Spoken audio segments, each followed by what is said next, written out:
Hello students, welcome you all at A future series institutes online platform. मैं मदन स्वामी आप सबका स्वागत करता हूं।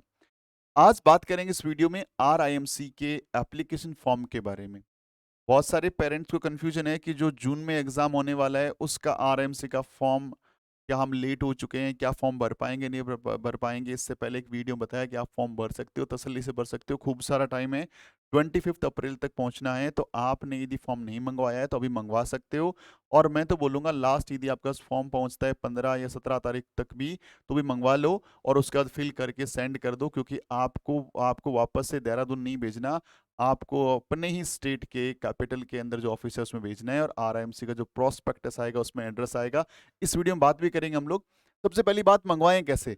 तो आपने देखो, ये मैंने आरआईएमसी का जो मेन वेबसाइट है, आप लिखेंगे आरआईएमसी गूगल में तो ये पहली वेबसाइट यही खुलती है, राष्ट्रीय इंडियन मिलिट्री कॉलेज देहरादून। अब जब इसको स्क्रॉल डाउन करोगे तो आपको यहाँ पे कुछ ये देखिए, जो लिंक्स है वो चल रहे हैं। Online payment for RIMC prospectus, जैसे आप इस पर क्लिक करते हैं, क्लिक करते ही आपको एक पेज खुलेगा, और ये पेज देखो स्टेट बैंक ऑफ इंडिया का है। इसमें देखो कुछ कंडीशंस हैं कि भैया आपने एक बार पेमेंट करी तो वापस वापस नहीं मिलना। इसको आई हैव रीड, ये रीड करो तो अच्छी बात है, ना करो तो भी अच्छी बात है, एकदम सही है। इसके बाद आपको प्रोसीड करना है यहाँ से, और जैसे आप प्रोसीड करते हैं तो ये देखो देहरादून की वैसे यहाँ आ गया हमारे पास कि हाँ भाई हम आरएमसी देहरादून के लिए काम कर रहे हैं। सबसे पहले सिलेक्ट पेमेंट कैटेगरी। दो तरह की कैटेगरी है, जो बच्चे एससी और एसटी के हैं उन बच्चों के लिए फी थोड़ी कम है, और जो बच्चे जनरल या ओबीसी के अंदर हैं, उनके लिए फीस अलग है। यानी आपके एससी और एसटी की जो कैटेगरी है उन बच्चों के लिए जो फीस है वो 555 है, और जनरल और ओबीसी के लिए 600 रुपीज, इतना सा डिफरेंस है।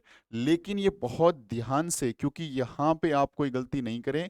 आप जिस भी कैटेगरी से बिलोंग करते हैं वहां से आप लोग करें। जैसे मान लीजिए मैंने जनरल पे क्लिक किया, और जैसे मैंने क्लिक किया तो ये अपने आप ऑटो मोड पे चेंज हो जाएगा।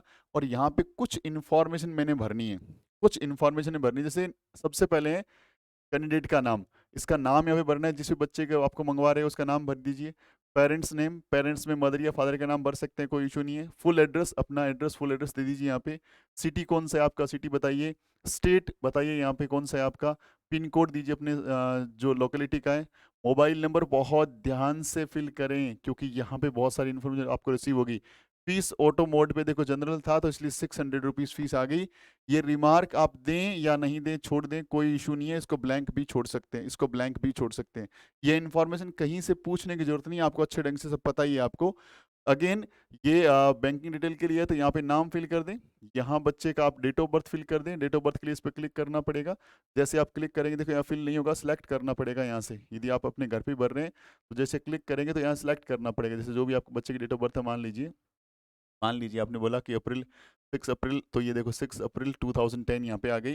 मोबाइल नंबर अगेन वही रिपीट कर दें, कोई दिक्कत नहीं है। इधर ईमेल आईडी बहुत ध्यान से भरें, और ये जो इमेज है, ये इमेज का जो सिंबल है वो यहाँ पे फिल कर दें और सबमिट कर दें। जैसे ही सबमिट करेंगे तो फर्दर स्टेप आएगा इसी चीज़ को वेरीफाई करने का। उसको वेरीफाई करें, कहीं त्रुटि हो, कहीं गलती हो, दोबारा से इसको वापस बैक स्टेप पे आएँ और उसको दोबारा से फिल करें। उसके बाद आपको पेमेंट करना है। पेमेंट के लिए आपका नेट बैंकिंग, आपका यूपीआई, बहुत सारे मोड इसमें अवेलेबल है, वहां से पेमेंट कर सकते हैं। जैसे ही पेमेंट सबमिट होगा आपको रिसिप्ट मिल जाएगी, आपके मोबाइल फोन पे और आपकी ईमेल आईडी पे एक मैसेज पहुंच जाएगा कि भाई आपका हमारे पास ऑर्डर आ चुका है, और with in 5 to 7 working days के अंदर आपके पास आरआईएमसी का फॉर्म पहुंच जाएगा। तो ये बात थी आरआईएमसी का फॉर्म मंगाई कैसे। अब अगली बात कि फॉर्म घर पे आ गए, अब भरे कैसे। इसमें भी बड़े सारे कंफ्यूजन है पेरेंट्स को, बच्चों को। तो अभी बात करेंगे हम लोग कि आरएमसी का फॉर्म हम भरे कैसे। ठीक है, चलिए बात। सो गाइस, अब हम बात करेंगे कि आरएमसी का मैंने फॉर्म खोल रखा है, जो फॉर्म आपको रिसीव होगा उसको फिल कैसे करना है। बहुत ही साधारण सा फॉर्म है, बहुत ही अच्छा फॉर्म है। सबसे पहले देखो, roll number of the candidate. थोड़ा सा विजिबिलिटी में दिक्कत आ सकती है आपको। मैं इस फॉर्म का जो फोटो है वो आपको मैं इस वीडियो के डिस्क्रिप्शन में भी डाल दूंगा, ताकि आप आराम से देख पाएं, या हमारे टेलीग्राम चैनल पे, टेलीग्राम चैनल देख लेना। मैं टेलीग्राम पे हम लोगों क्या करूंगा, टेलीग्राम चैनल के ऊपर ये फॉर्म डाल दूंगा, ये फोटो डाल दूंगा, ताकि जो लोग न्यू हैं वो इसको देख भी सकेंगे एकदम आराम से नज़दीक से। ठीक है। और सबसे पहले ये कहना चाहूँगा, जैसे ही आपको अपना फॉर्म रिसीव होता है उसकी आप 4-5 फोटोकॉपी करवा लें, और फोटोकॉपी करा के पहले आप फोटोकॉपी में एक बार पूरा का पूरा डिटेल भर लें। उसके बाद ओरिजिनल फॉर्म को भरें, क्योंकि इसमें साफ साफ लिखा है कि इसकी ओरिजिनल कॉपी ही वहाँ चलेगी। यदि आप इसकी फोटोकॉपी करवा के वहाँ भेजते हो, बाय मिस्टेक आपने भरते हुए कुछ गलती कर दी, आपको लगा कि फोटोकॉपी है ना उसमें भेज दूँ, तो वो कंसिडर नहीं की जाएगी और आपका एप्लीकेशन रिजेक्ट हो जाएगा। तो इसमें क्या कैसे भरनी ज़रा देख लो। सबसे पहले तो रोल नंबर जो फिल कौन करेगा, वो रेस्पेक्टिव स्टेट करेगा आपका, तो ये आपको खाली छोड़ने, आपको नहीं भरना, याद रखना। ये सीरियल नंबर, हर एक फॉर्म का अपना सीरियल नंबर होता है, वो ऑटोमेट पे लिखा हुआ आएगा। यहाँ पे आपको अपना पासपोर्ट साइज फोटोग्राफ यहाँ पे पेस्ट करना है और इसके नीचे वाले बॉक्स में यहाँ करना है सिग्नेचर। ठीक है, ये कैंडिडेट का द्वारा है। ठीक है, अब साफ साफ लिखा हुआ है form to be filled up by the candidate in his or her own handwriting in a capital letters. पहली बात कैपिटल लेटर में लिखना है, दूसरी बात कैंडिडेट खुद से इस फॉर्म को भरें, क्योंकि वो बच्चा जिस एग्जाम को देने जा रहा है ना उसका लेवल बहुत तगड़ा होने वाला है। तो ये हर बच्चे को सीखना पड़ेगा, यदि नहीं भी आता है तो प्रैक्टिस करिए। इसलिए मैंने बोला 4-5 फोटोकॉपी करवाइए, पहले बच्चा प्रैक्टिस करे, पूरा फॉर्म बच्चे की हैंडराइटिंग भरा होना चाहिए और कैपिटल लेटर में कोई भी स्मॉल लेटर नहीं होना चाहिए। जैसे कैंडिडेट नेम, तो सबसे पहले नेम लिखना है, कैपिटल लेटर होना चाहिए। जैसे मेरा नाम मदन स्वामी है वैसे, तो मैंने लिखा MADAN मदन, स्पेस दिया मैंने, फिर SWAMI, ऐसे आपको फिल कर लेना है, ऐसे आपको फिल कर लेना है। डेट ऑफ बर्थ में डेट ऑफ बर्थ, यहाँ पे आपका डे मंथ और ईयर आना चाहिए। यहाँ पे यहाँ प्लेस ऑफ बर्थ, आपका जहाँ पे बर्थ हुआ है, जैसे मेरा बर्थ जो है वो बीकानेर राजस्थान हुआ है, तो मैं यहाँ पे लिखूंगा बीकानेर राजस्थान, या बीकानेर लिख के छोड़ दूंगा, कोई इश्यू नहीं है, प्लेस लिखना है सिर्फ मुझे। रिलीजन, आप जिस भी रिलीजन से बिलोंग करते हैं, हिंदू मुस्लिम या जिस भी रिलीजन से आप बिलोंग करते हैं वहाँ पे आपको फिल करना है। नेशनलिटी आपकी कौन सी है, इंडियन ही है, डेफिनेटली सब लोगों को ये भरना भरना होता है। बच्चे की हाइट क्या है, हाइट को मेजर कर लें, हाइट को मेजर कर लें बहुत ध्यान से। वेट को मेजर कर लें और वेट को यहाँ पे लिखना है आपको। दूसरा, आपका आई का विजन कैसा है, डॉक्टर से चेक करा लें, लेफ्ट आई, राइट आई का और लेफ्ट आई कैसा है। जेंडर यहाँ पे लिखना है और स्टेट ऑफ डोमिसाइल क्या है आपका, आपका मूल निवासी स्टेट कौन सा है। आप अभी कहीं रह रहे हैं अलग बात हो सकती है, लेकिन आपका डोमिसाइल स्टेट कौन सा है वो बताना है आपको।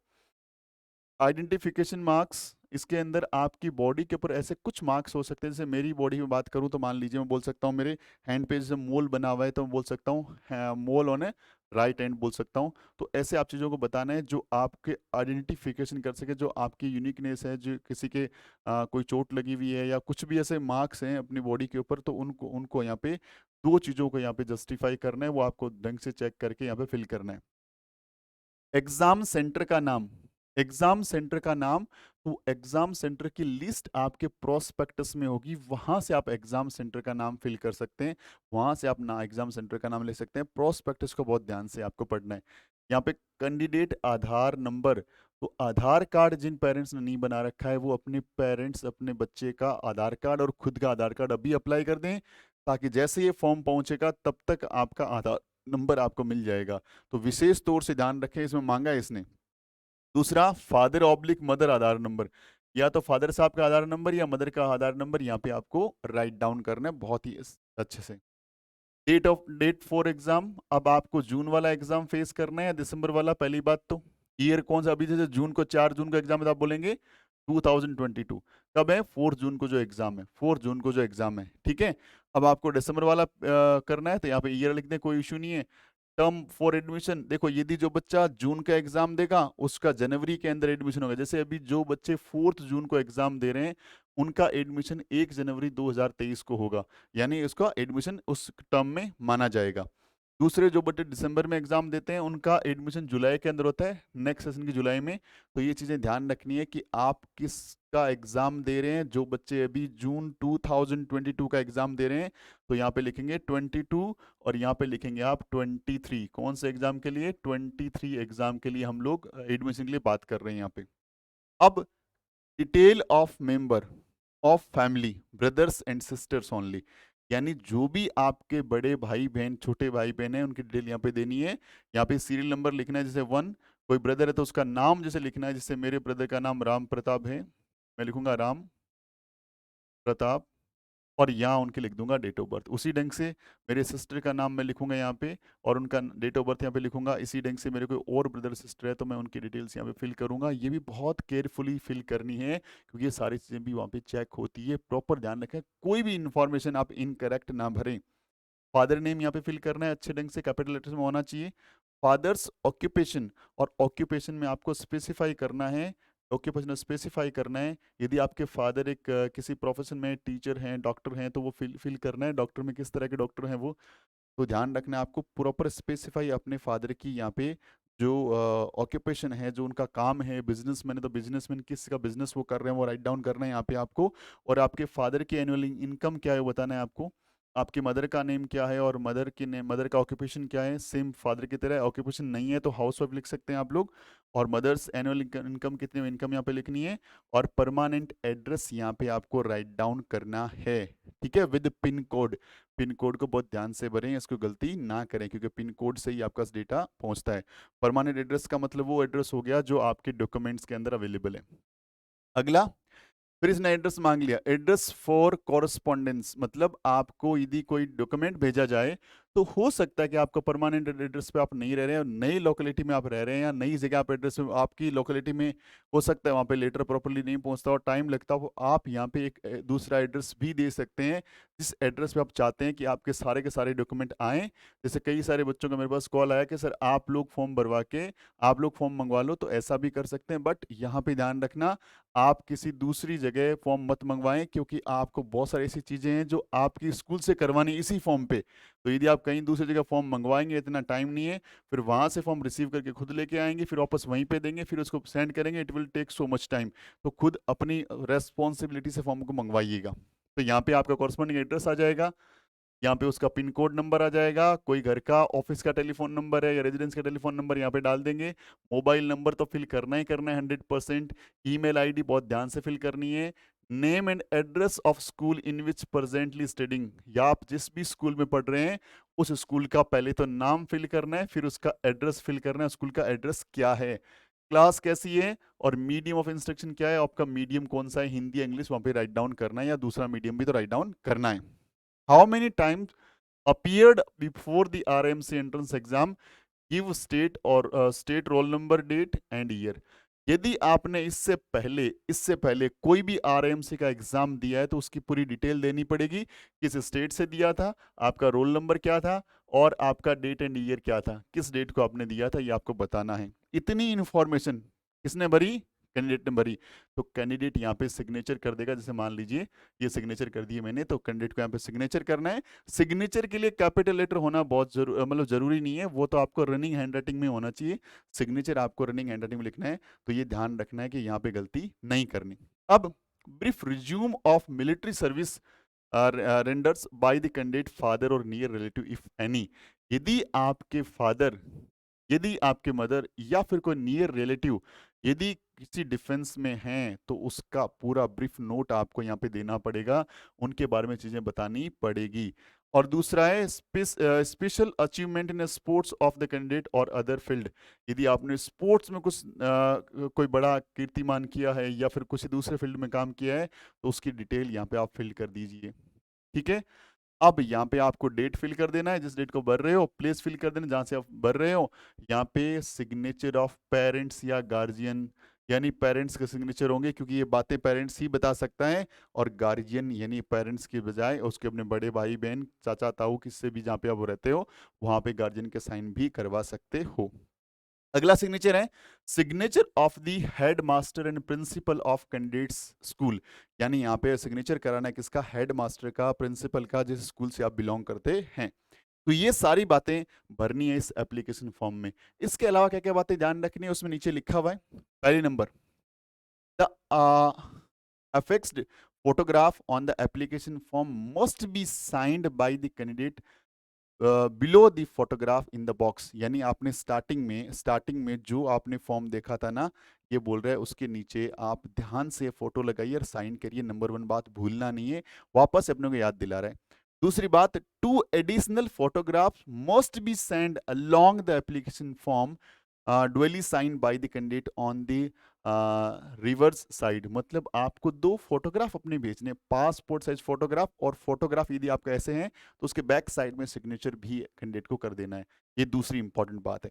तीसरी बात क्या है, copy of the birth certificate. आपके बर्थ सर्टिफिकेट की कॉपी देनी है और वो गस्टेड फर्स्ट ग्रेड ऑफिसर हो, उन्हीं के द्वारा अप्रूव्ड होना चाहिए। तो अपने बर्थ सर्टिफिकेट थोड़ा ध्यान से चेक कर लें कि वो अप्रूव्ड किसके द्वारा है, यदि कोई गड़बड़ है तो उसको दोबारा से बना लें। Original school studying certificate with a photograph attested by the principal stating the class in which candidate is studying and the age of the candidate as per the school record. यानी एक सर्टिफिकेट स्कूल से लाना होगा आपको, उस पे दो बातें मेंशन रहेगी। पहली बच्चा कौन सी क्लास में पढ़ रहा है, और दूसरी बच्चे की डेट ऑफ बर्थ क्या है अकॉर्डिंग टू स्कूल के रिकॉर्ड्स में, उसकी एज आज की डेट में कितनी है वो आपको वेरीफाई करना है। और वो स्कूल का प्रिंसिपल आपको देगा, आप जिस स्कूल में पढ़ रहे हैं, और वो सर्टिफिकेट ओरिजिनल जिस पे साइन है ना प्रिंसिपल सर के, वो ओरिजिनल सर्टिफिकेट यहाँ पे देना है। बाकी सारी फोटोकॉपी चल सकती है, आधार कार्ड की फोटोकॉपी होगी, लेकिन वो सर्टिफिकेट यहाँ पे ओरिजिनल जाएगा, बात याद रखें। उसकी एक फोटोकॉपी अपने पास रख सकते हैं, रखना चाहिए तो जरूरी नहीं है। अगले बात बोल रहे हैं self addressed envelope with a postal stamp. आपको उसके अंदर जब फॉर्म मंगवाएंगे तो उसके अंदर एनवलप भी आएगा, उस पर खुद का एड्रेस लिख दें और 42 रुपीज़ का स्टाम्प लगा दें, क्योंकि जैसे ही आपका फॉर्म पहुंचेगा तो वो आपको अपना एडमिट कार्ड इसी के अंदर डाल के भेज देंगे, तो एनवलप को पहले से ही लगा देना है, याद रखना है, ठीक है। ओके, इसके बाद क्या बोल रहे हैं, कॉपी ऑफ द डोमिसाइल, आपके डोमिसाइल सर्टिफिकेट की भी कॉपी इसमें लगानी है। कॉपी बात कर रहा हूँ, ओरिजिनल मत भेज देना, वरना फिर दिक्कत आएगी। ये सिर्फ कॉपी लगानी है, ओरिजिनल के नाम पे तो वो सर्टिफिकेट जो स्कूल से लाएंगे ना वही भेजना है। अगली बात क्या है, copy of candidates Aadhaar card, both side self attested, यानी कैंडिडेट जो हैं उसके आधार कार्ड की कॉपी और फ्रंट और बैक दोनों की, और दोनों पे साइन भी करना है, दोनों पे साइन भी करना है। उसे बोलते हैं सेल्फ अटेस्टेड, यानी बच्चे का आधार कार्ड है तो बच्चा खुद साइन करे, यदि आपका आधार कार्ड आप खुद साइन करे उसे बोलते हैं सेल्फ अटेस्टेड। तो ये इस ढंग से फॉर्म को भरना है। दो बातें बहुत अच्छे ढंग से लिखी हुई है कि आपको अपना अपना ओरिजिनल फॉर्म ही, देखो ओरिजिनल फॉर्म के अंदर एक होलोग्राम, इसमें मैंने कटिंग कर दिया ऊपर था होलोग्राम, होलोग्राम प्रिंट होना चाहिए। यानी ये देखो ये होलोग्राम है, सॉरी ये होलोग्राम है, ये ओरिजिनल होगा तभी आपका फॉर्म रिसीव होगा, यानी फोटोकॉपी नहीं चलेगी, जैसे मैंने फोटोकॉपी कर रखी नहीं चलने वाली। और ये सबमिट कहाँ करना है, आपको रेलिवेंट एड्रेस पे ही करना है। अब एड्रेस कहाँ से लाओगे, तो एड्रेस के लिए देखो आपका मैंने वैसे वीडियो बहुत ज़्यादा बड़ा बन जाएगा, हम लोग और बहुत सारी बातों की बातें अगले वीडियो में करेंगे। यहाँ पे मैंने वो सारे एड्रेस भी ले रखे हैं जो इस आपके अलग अलग स्टेट वाइज, देखो जैसे ये है अंडमान निकोबार, तो पोर्ट ब्लेयर में भेजना है आपको, अगर एग्जाम सेंटर पोर्ट ब्लेयर है, और आपका एड्रेस जहाँ पे आपको फॉर्म भेजना है ये रहा आपका the principal Tagore government college of education, middle point Port Blair, Andaman Nicobar, इसका पिन कोड और वो इसके फ़ोन नंबर्स। तो यहाँ पे आपको अपना फॉर्म भेजना है, ये आपका एग्जाम सेंटर है भाई, जिस भी स्टेट से आप बिलोंग करते हो।